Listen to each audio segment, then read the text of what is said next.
Number 20, classify each region as convex or concave.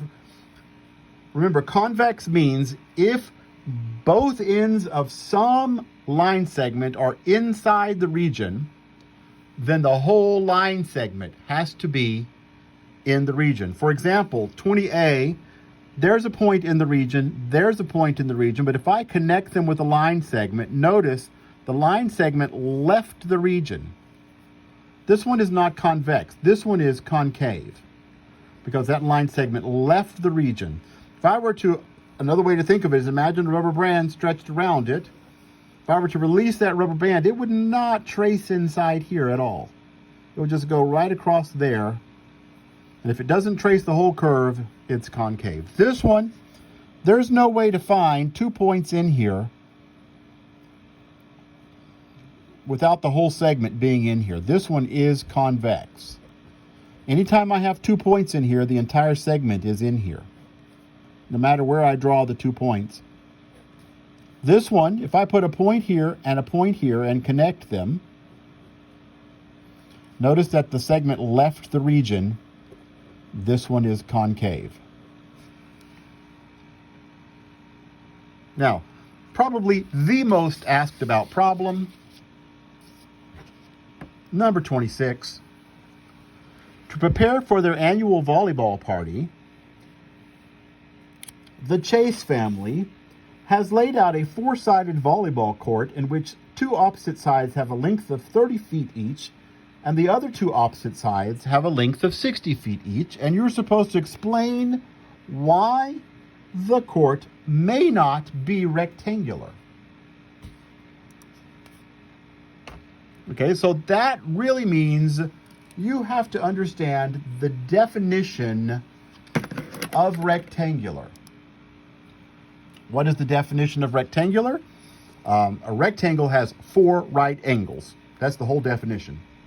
Notice this, I'm answering B right now, actually. B, what additional directions need to be given to ensure the court is rectangular? We need to know about the angles. This just says it has 4 sides, with 2 opposite sides 30 feet and the other 2 opposite sides 60 feet. We don't know that it had any right angles, so it might not be rectangular. It could look like this. Well, that's 30. I didn't do a very good job. That's 30.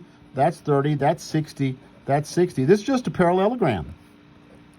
It is a parallelogram, but it's not a rectangle because it has no right angles. Remember, rectangle means right angles. That problem, number 26, they just told you about the sides. They did not tell you anything about the angles. Therefore, you can't say it's a rectangle. Okay, I only had 2 questions asked by anybody. I'm afraid that means not too many people have looked at it yet, about the homework on page 650, 253 in there. The first one I was asked about was number 6. I need to find some angles. I need to find angle 1. I need to find angle 2, and I need to find angle 3. I wrote 3 there, just plain as day. 2, 3. Okay. Angle 2 is the one that we talked about in the slides last week. To find the measure of a single angle in a regular 5-sided figure, we're going to remember this. The total is 3, 5 minus 2, times 180,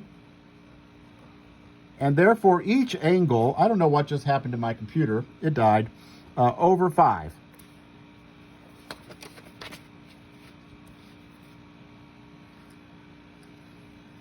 And that is, let's see, 3 times 180 divided by 5.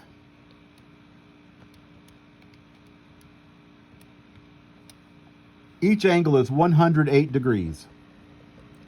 So that tells me angle 2 has to be 108 degrees. That's answer to B, actually, from this formula. The formula from last week was the total is n minus 2 times 180 if there are n sides.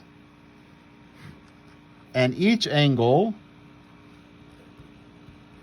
is going to be n minus 2 times 180 divided by however many angles there would be.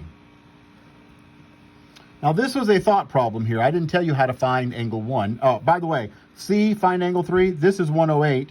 So that angle right there, angle 3, that adds up to 180 because it makes a line. This one must be 72 degrees to make 180. Okay, here's another, we didn't talk about this, but you should be able to figure this out. If I draw all of these lines in, not just the ones it drew, and talk about the angles all the way around there, that's a whole circle, 360 degrees. And there are divided into 1, 2, 3, 4, 5 parts. So 360 divided by 5 is 72 degrees. That tells me this angle, answer to A, must be 72 degrees.